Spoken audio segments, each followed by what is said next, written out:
ரீசெண்டா பார்த்தீங்கன்னா, நம்ம ஊர் ஆக்டர்ஸ்லாம் அதிகமா இந்த பிராண்ட் யூஸ் பண்ணி பார்த்திருந்தேன். நம்ம ஊர்ல தான் ஷோரூம் இல்லையே, மலேசியால இருக்கேன்னு சொல்லிட்டு ஒரு எட்டு பார்த்துட்டு வரலான்னு போனேன். பார்த்தா நெஞ்சு வலியே வந்துச்சு.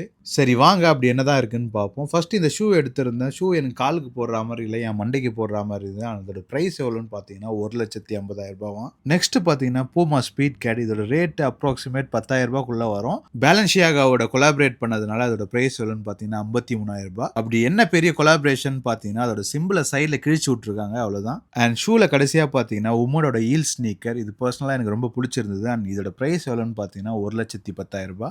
அப்படியே யூ டர்ன போட்டு இந்த பேக் செக்ஷனுக்கு வரும். இந்த பேக் வந்து பக்காவா இருந்துச்சு. இதோட லெதர் குவாலிட்டி வந்து தரமா இருந்துச்சு. ஆனா இதோட பிரைஸ் எவ்வளோன்னு பார்த்தீங்கன்னா, 3,00,000. அப்படியே எதிர்க்க பார்த்தீங்கன்னா, சிப்ஸ் பேக் இதோட பிரைஸ் ஜஸ்ட் 98,000 தான். அண்ட் நொறுக்கி போட்ட சிப்ஸ் பேக் மாதிரியே இருக்கு இது. லைட்டா பீச்சாங்கை பக்கமா ஒருத்தங்கன்னா தகன்னு ஒரு பேக் இருந்தா போல பக்காவா இருக்கு பார்க்கறதுக்கு. அண்ட் இதோட பிரைஸ் எவ்வளோன்னு பார்த்தீங்கன்னா, 4,10,000. சரி இதுக்கே கண்ண கட்டுற மாதிரி ஆயிடுச்சே. சரி மேலே போடுற சொக்கெல்லாம் எவ்வளோ இருக்குன்னு வாட்சா விடலான்னு போனேன். Jersey 1,20,000, tshirt 53,000, hoodie 93,000, black jacket 1,80,000 and denim jacket 1,84,000. ஓகேடா ரைட்ரான்னு சொல்லிட்டு ஆக்சசரிஸ் மட்டும் செக் பண்ணிட்டு போயிடலான்னு பார்த்தேன். கேப் எவ்வளோன்னு பார்த்தீங்கன்னா 50,000 அண்ட் கிளாஸஸ்லாம் பார்த்தீங்கன்னா 1,10,000 ஒன்று இருக்கு அண்ட் 1,30,000 ஒன்று இருக்கு. அண்ட் இதான் அந்த கதை. அண்ட் இந்த பிராண்டோட பேர் என்னன்னு பார்த்தீங்கன்னா பேலன்சியாகா. நம்ம ஊர் ஆக்டர்ஸ்லாம் ரீசெண்டா போட்டு பார்த்துருப்பீங்க. ஜஸ்ட் உள்ள போயிட்டு இதோட பிரைஸ் எவ்வளோ இருக்குன்னு சொல்லிட்டு பார்க்கறதுக்காக இந்த வீடியோ. அண்ட் எனக்கு இந்த பிராண்ட் பார்த்தீங்கன்னா ஒன் ஆஃப் தி ஃபேவரட்.